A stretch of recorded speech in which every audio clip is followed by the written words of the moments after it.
मैंने इसको t equal to 0 पर रिलीज कर दिया, ठीक, और t इक्वल टू 0 पर इसको मैंने रिलीज कर दिया।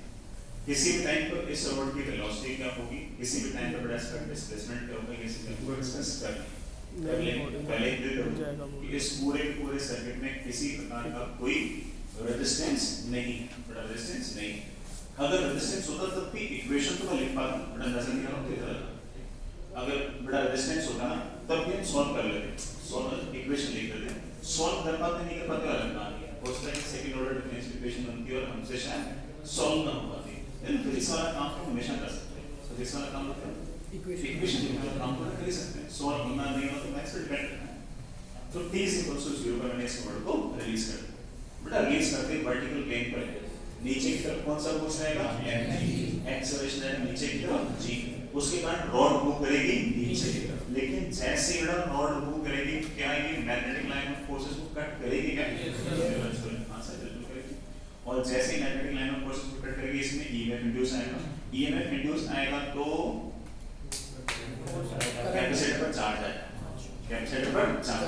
आज का रेजिस्टेंस तुम लोग बिल्कुल एक्साइटेड तरीके से ओम्स लॉ लगाते हैं, आज तुम ओम्स लॉ लगाने में इतने एक्साइटेड नहीं हो, रेजिस्टेंस तो नहीं है। फिर आप बोलोगे सर जैसे ही ईएमएफ इंड्यूस आएगा कैपेसिटर पर चार्ज आएगा, Q CV। सर फिर करंट कैसे करेंगे, तुम जानते हो बेटा, current is always equal to what, dq by dt। तो आप बड़े आराम से ऐसा कह सकते हो जैसे t टाइम बाद अगर सिचुएशन ऐसी, t टाइम बाद अगर सिचुएशन ऐसी थी कि रॉड चलते चलते चलते नीचे आ गई और किसी टाइम पर रॉड के पास लेट्स से वेलोसिटी हुई नीचे की तरफ थी और ये मैग्नेटिक फील्ड को कट कर रही है, बड़ा ध्यान देना, लेंथ है l, वेलोसिटी है v, मैग्नेटिक फील्ड है v, क्या तीनों एक दूसरे के परपेंडिकुलर हैं, यस। तो ईएमएफ इंड्यूस बड़ा क्या होगा, vbn, और बड़ा vs से bs, हाई पोटेंशियल इस तरफ, लोअर पोटेंशियल इस तरफ। तो मेरे बच्चे शायद मनी में ऐसा कह रहा हूँ कि सर यहाँ पर हाई पोटेंशियल ले लो और इधर लोअर पोटेंशियल, और ईएमएफ की वैल्यू क्या आएगी, vbn। अगर यहाँ का पोटेंशियल 0 तो बड़ा यहाँ का पोटेंशियल vbn, यस, यहाँ का पोटेंशियल 0 तो बड़ा यहाँ का पोटेंशियल भी 0, यहाँ का पोटेंशियल vbn तो बड़ा यहाँ का पोटेंशियल भी vbn, यहाँ हाई पोटेंशियल यहाँ लोअर पोटेंशियल। तो ऑब्वियस बात बड़ा यहाँ चार्ज प्लस q, यहाँ चार्ज माइनस q। इस चार्ज को लिखना अगेन हमारे लिए बाएं हाथ का खेल है, charge on capacitance will be of course capacitance multiplied by potential difference, बड़ा what's the potential difference, sir उसको करंट चाहिए ना, बड़ा पहले अगर करंट चाहिए तो तुम जानते हो पहली बात ही it should be equal to dq by dt, बड़ा c बाहर, b बाहर, l बाहर, बड़ा v का डिफरेंशियल है dv by dt, बड़ा dv by dt। कौन है?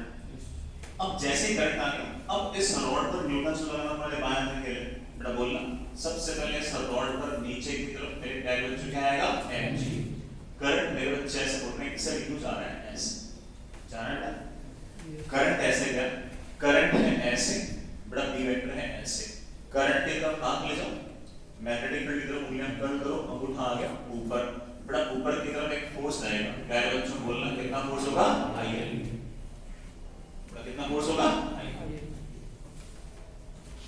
हो रहा नीचे की तरफ। अब सिर्फ और सिर्फ न्यूटन से लगाना, बड़ा mg नीचे IL v ऊपर should be equal to mass into acceleration, बड़ा mg ठीक है, I मेरे बच्चे अभी भी लिखना सीखे, बड़ा सीखे c b l into dv by dt should be equal to m into dv by dt।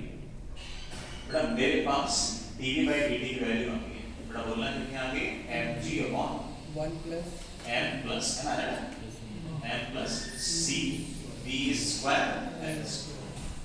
जैसे ही एक्सप्रेशन का एक्सप्रेशन ये आया ना, मेरा बच्चा बोलेगा कि सर इस बात को ना कोई खास मैथ्स लेने की जरूरत ही नहीं है, सर एक्सप्रेशन तो कांस्टेंट ही आ गया, आ गया ना बेटा, एक्सप्रेशन तो कांस्टेंट आ गया। बड़ा चेक कर लो, expression equals to mg upon m plus c v square l square, m constant, g constant, c constant, v constant, l constant, तो ऑफ कोर्स एक्सप्रेशन तो कांस्टेंट है। और अगर एक्सप्रेशन कांस्टेंट तो ऑब्वियस बात है ये सर मुझसे पूछा सर t टाइम बाद वेलोसिटी कितने निकाल दोगे ना, v is equals to u plus at।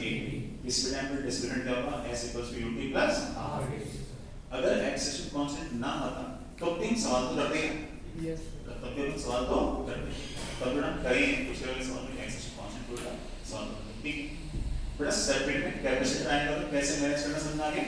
Circuit में अगर कैपेसिटर आए तो मेरे बच्चे करंट में इंटरेस्ट नहीं होगी, क्यू में इंटरेस्ट होगी और क्यू को डिफरेंशिएट करके आई ने पर काम बन जाए। ठीक इससे ज्यादा कुछ मान के मत चलना, बाकी बेटा सारा का सारा काम बन जाए। ये बड़ा एक थोड़ा सा अगेन आरबीडी टाइप का सवाल और है, अगेन थोड़ा सा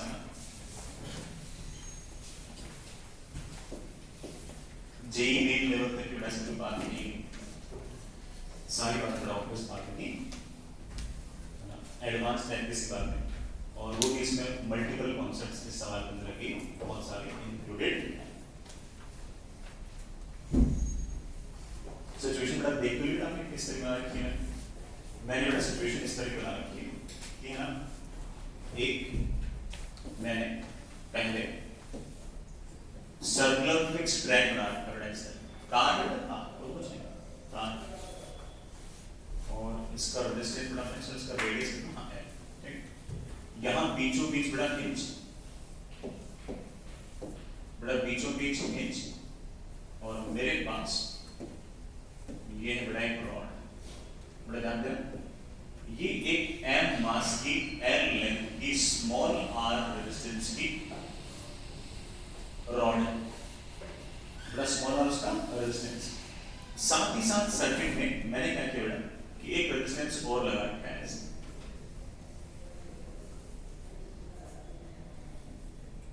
कैपिटल ऐसा होगा। इस पूरे रीजन में अंदर की तरफ बड़ा मैग्नेटिक फील्ड है B और इस रॉड को मैंने शुरुआत में ओमेगा नॉट से घुमाकर छोड़ दिया। बेटा ओमेगा नॉट हमेशा नहीं है, सिर्फ और सिर्फ शुरुआत में हमेशा ओमेगा नॉट से घुमाकर छोड़ दिया। देखकर बहुत ही क्लियरली इस बात को बोल दूं कि ना बहुत सारी चीजें अपन ओरली कर सकते।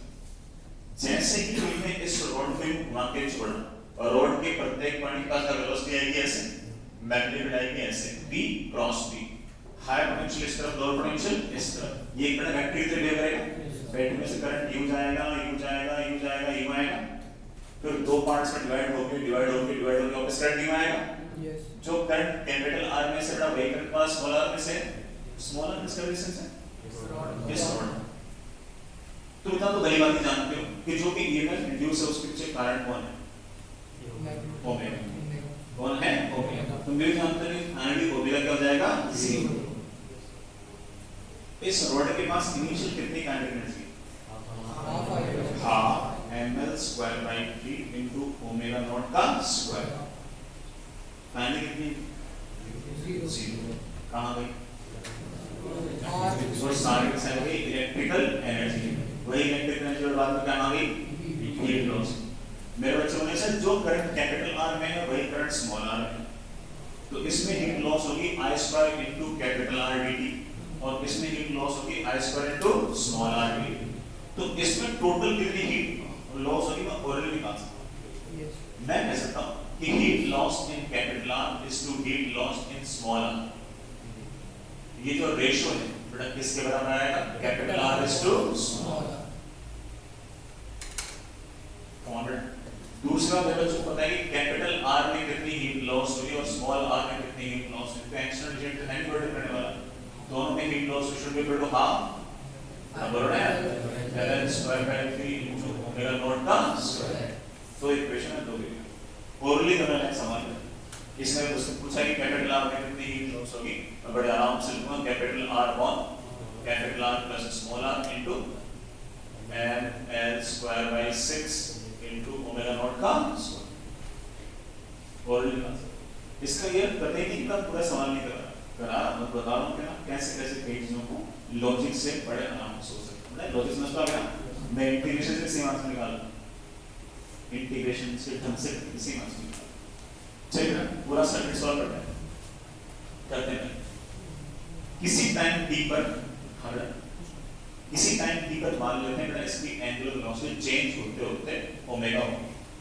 मैं तभी लगा बात सर ये पूछ रहा है कि कैपिटल R पर स्मॉल r का ये पूछ रहा है। तो कल होता है इसमें से पावर लॉस होगी I स्क्वायर इनटू R, बेटा इसमें से पावर लॉस गया अल्लाह लॉस होगी I square into small r। तो पावर I दोनों में क्या है सेम, तो power directly proportional to resistance, तो heat directly proportional to resistance. गलती कर रहे हैं बट बाकी अपन पहले बोलते हैं और तब तक treatment leave it for ever, ये तो मजबूरी बता ठीक है। आप लोगों को कुछ बहुत ऐसे एब्स्ट्रैक्ट भी करते हैं समझ लेना, समझ में पूरा सवाल समझ में, सवाल का कोई स्पेसिफिक पार्ट भी उसमें आता है, इट्स ओके, कुछ तो सीखो। चलिए किसी टाइम टी पर मान लेते हैं कि कहानी कुछ ऐसी है, बड़ा किसी टाइम टी पर मान लेते हैं कहानी कुछ ऐसी है कि ये देखना आपकी फिक्स्ड वायर, ये बड़ा आपकी रॉड और इसकी एंगुलर वेलोसिटी होगी। बड़ा रॉड का एक एंड फिक्स और एक एंड फ्री, उस केस में रॉड के अक्रॉस कितने मीटर जा रहा है b omega l square by 2। बड़ा वेलोसिटी s से मैग्नेटिक ऐसे v क्रॉस v। तो मेरे बच्चे बोलेंगे सर हायर पोटेंशियल इस तरफ, लोअर पोटेंशियल इस तरफ और ईएमएफ की वैल्यू आएगी b omega l square by 2। बड़ा इसकी लेंथ l, हाँ इसके पास इंटरनल रेजिस्टेंस जरूर है कितना स्मॉल, साथ ही साथ बड़ा ये तार और लगा रखा है जिसमें रेजिस्टेंस मुझे कैपिटल आर, ठीक है।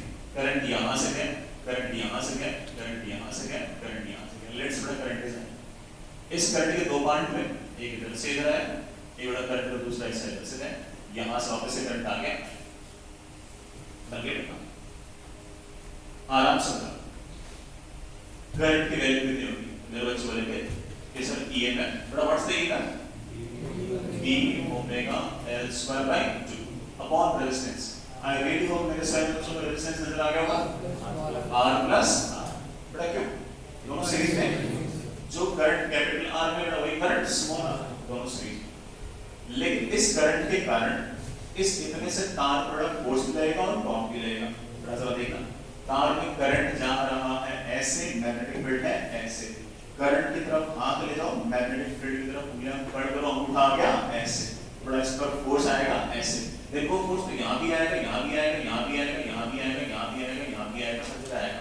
बड़ा ये फोर्स अगर हर जगह आएगा तो उसे कहां रखा मान लो सेंटर पे, तो सेंटर में एक सेंटर पे बड़ा मैंने ऐसे फोर्स रखा मान लो, फोर्स की वैल्यू बोलना, फोर्स की वैल्यू की I L into D। यहां से कितनी दूरी पर लगता हुआ मानना है बेटा पूरे L। ये जो फोर्स है इसका टॉर्क ओमेगा को बढ़ाएगा या घटाएगा? ये वाली बात तो मेरे बच्चे लेंथ लॉ से जानते हैं, ये वो तो घटाना ही था सर, आप लोग शुरुआत में बोल रहे कि ओमेगा लगातार घटेगा। यहाँ पर मेरे बच्चे force equals to mass into x में इंटरेस्टेड नहीं, वो torque is equals to I। बेटा टॉर्क कहां से लिखो, जब भी कोई चीज हिंज होती है कहां से, हिंज से। हॉरिजॉन्टल प्लेन है mg वाला टॉर्क आएगा नहीं, सिर्फ इसका टॉर्क आएगा, टॉर्क आएगा I L B into L by 2। Yes yes कौन बेटा, दैट इज I बोलना कितना है और यहाँ ये इतना गंदा सा तू खुद लिखना है B L square by 2, B L square by 2 into I है बेटा ऑफिस से B L का पूरा into omega upon 2 times R plus we call that torque should be equal to what I equal बेटा I बोलना m L square by 3 into alpha। Alpha बड़ा best और d omega वाले लिखना चाहिए, मैंने माइनस लगा दिया, कम हो रहा है माइनस लगा दिया कम हो रहा है। अरे चलेगा, इससे आसान इंटीग्रेशन क्या नहीं होगा, कितना ही खतरनाक क्यों ना दिख रहा हो तुम लोगों को, लेकिन इससे आसान इंटीग्रेशन तो हो ही नहीं सकता बेटा, सारी चीजें तो कांस्टेंट ही है, सिर्फ उसे मेरे बच्चों ओमेगा को नीचे लेके आएगा, डी को ऊपर लेके आएगा। अरे कर लो बेटा, डी ओमेगा अपॉन ओमेगा, बेटा उसका इंटीग्रेशन डायरेक्ट ओमेगा, शुरुआत में कितना था ओमेगा नॉट, इसी टाइम पर ओमेगा हो जाएगा ओमेगा। अरे कर लो बेटा, ठीक है, ओमेगा का आंसर ओमेगा लगातार एक्सपोनेंशियली डिक्रीज। अरे बेटा ओमेगा का एक्सप्रेशन कुछ ना कुछ एक्सपोनेंशियली डिक्रीजिंग है, शुरुआत में ओमेगा नॉट और फिर लगातार इस तरह से एक्सपोनेंशियली डिक्रीजिंग। अरे इतना तो लोगे ये काम बस माइनस मत करना, हालांकि माइनस में भूल में तब भी तुम आगे जाके सोच लोगे क्योंकि जैसे ओमेगा में बढ़ता रहेगा तुम सोचते गलत होगा, है ना, बढ़ तो सकता ही नहीं, बड़ा की बात हो तो गलती करना सेट से पहले सोचना बेटा मैं नहीं करूँ ना, अपने आप कर लो। हालांकि जैसे तुम ओमेगा निकाल लोगे ना फिर मैं तुमसे पूछूंगा बड़ा बताओ किसी टाइम पर करंट कितना है, ओमेगा देंगे जैसे तुम करंट निकाल दोगे तुमसे पूछूंगा बताओ कि कैपिटल आर में किसी के अंदर पावर क्या है आई स्क्वायर इनटू आर। जैसे तुम कैपिटल आर में से पावर निकाल दोगे वैसे तुमसे पूछूंगा कि कैपिटल आर ने टोटल कितनी हीट लॉस की है, थोड़ा उस पावर को किससे मल्टीप्लाई करें e से, और कहां से करते हैं इंटीग्रेट 0 से इंफिनिटी, और इतना करने के बाद तुम जानते हो क्या आंसर आएगा। यस अरे बाकी in the house yes sir क्या आंसर है half r plus half m square by 3 into omega naught square into capital R upon capital R plus तो चेक करना चाहिए आंसर आपका एग्जैक्टली मैच तो करेगा।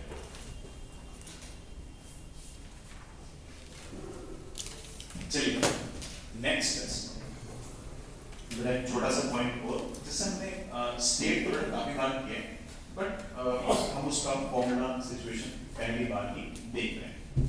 That is electric field due to time varying magnetic field. ऐसी magnetic field जो समय के साथ वेरी कर रही हो उसके कारण कैसे इलेक्ट्रिक फील्ड इंड्यूस होती है। ऑल्दो मैग्नेटिक फील्ड समय के साथ वेरी कर रही हो उसके कारण इलेक्ट्रिक फील्ड इंड्यूस होती हो इस बात से सहमत तो पहले से ही है, बस हमने इसका फॉर्मूला नहीं देखा, बेटा हमने इसका फॉर्मूला नहीं देखा। अब एक हमने इसका फॉर्मूला भी देखते हैं। बेटा हमारे सिलेबस में बिल्कुल सिंपल सिचुएशन, हमारे सिलेबस में सिर्फ इतना है कि एक सिलेंड्रिकल रीजन होना चाहिए सिलेंड्रिकल, और उस सिलेंड्रिकल रीजन में मैग्नेटिक फील्ड होनी चाहिए, और ये मैग्नेटिक फील्ड अगर समय के साथ वेरी करेगी तो आस पड़ोस के क्षेत्रों में इलेक्ट्रिक फील्ड कितनी इंड्यूस होगी, किधर इंड्यूस होगी, और बड़ा उस इलेक्ट्रिक फील्ड की क्या प्रॉपर्टी, सिर्फ इतने बड़े सिलेबस में। अगर मान लो कि ऐसे क्यूबॉइड शेप के अंदर कोई मैग्नेटिक फील्ड अगर टाइम के साथ वेरी कर रही है तो उसके कारण आस पड़ोस के क्षेत्र के अंदर मैग्नेटिक फील्ड कैसी होगी, बेटा हमारे सिलेबस में नहीं। एक ट्रायंगल टाइप क्रॉस सेक्शन के अंदर से बेटा मैग्नेटिक फील्ड लगातार वेरी कर रही है, उसके कारण आस पड़ोस के क्षेत्र में इलेक्ट्रिक फील्ड कैसे होगा, हमारे सिलेबस में नहीं। हमारे सिलेबस में सिर्फ और सिर्फ क्या है, सिलेंड्रिकल रीजन है, उसके अंदर मैग्नेटिक फील्ड जा रही और वो मैग्नेटिक फील्ड अगर समय के साथ वेरी करती है तो वो हमें कैसे निकालना है, इतना सा हमारे सिलेबस में। ठीक, ऑल्दो आप लोग जानते हो कि सिलेंड्रिकल रीजन में मैग्नेटिक फील्ड क्रिएट करने का सबसे बड़ा एग्जांपल सोलेनॉइड होता है। क्या होता है सोलेनॉइड के अंदर ऐसे मैग्नेटिक फील्ड अंदर की तरफ ऐसे होती। देख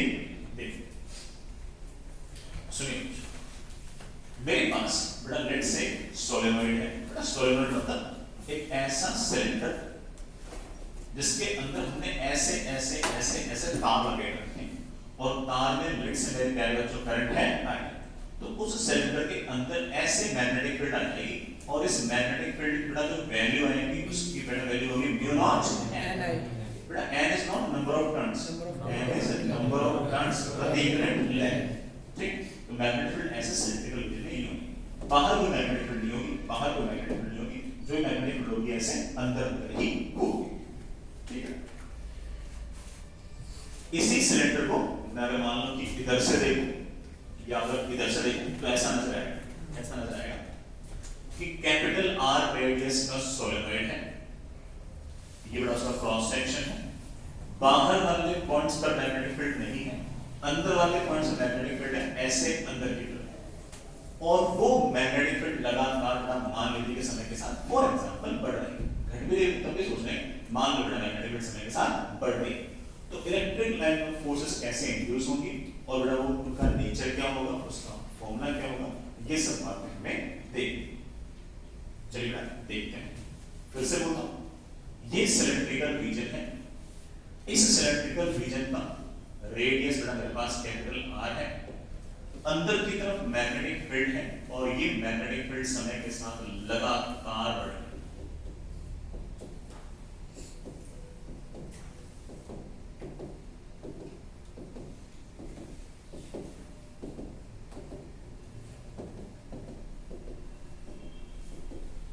ये मैग्नेटिक फील्ड लगातार समय के साथ बढ़े जा रही है, बढ़े जा रही है, बढ़े जा रही है। ठीक है, इस मैग्नेटिक फील्ड अब बड़ा जरा सोचो एक बार इलेक्ट्रिक फील्ड भूल जाओ। अगर मान लो कि मैंने यहां पर कोई तार रखा हो, बड़ा सिंपली कोई वायर रखा होता है, कंडक्टिंग वायर रखा हो, तो मैग्नेटिक फील्ड जैसे ही इस रीजन में बढ़ती तो इस लूप में से गुजरने वाला फ्लक्स बढ़ता।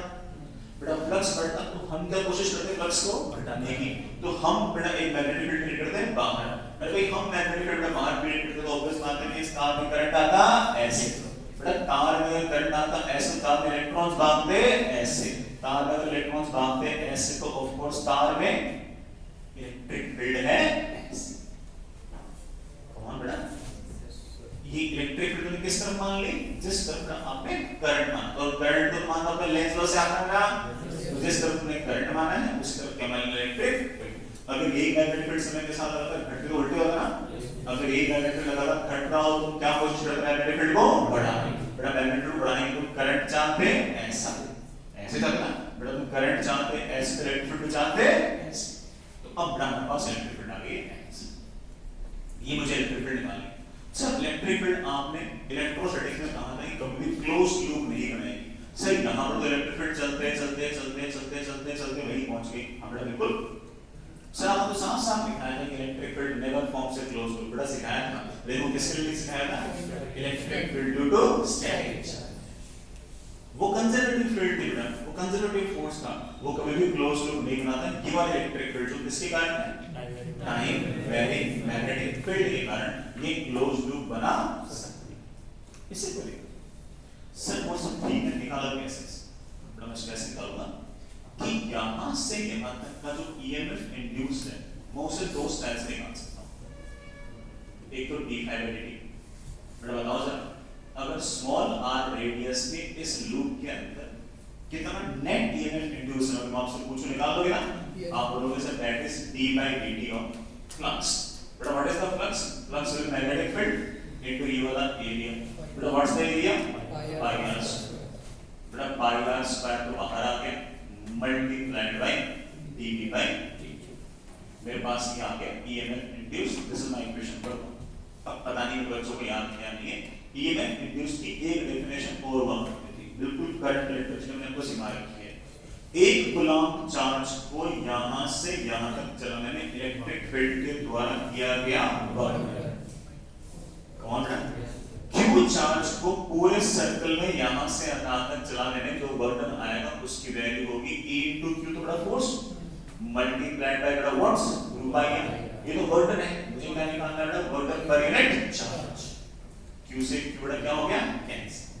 सेम ईएमएफ मैंने दो स्टाइल से निकाल ली, बड़ा दोनों को इक्वेट करना, जैसे इक्वेट किया बड़ा ये कैपिटल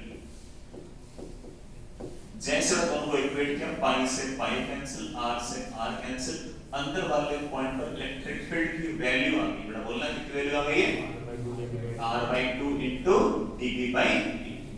इसका मतलब सेंटर वाले पॉइंट पर इलेक्ट्रिक फील्ड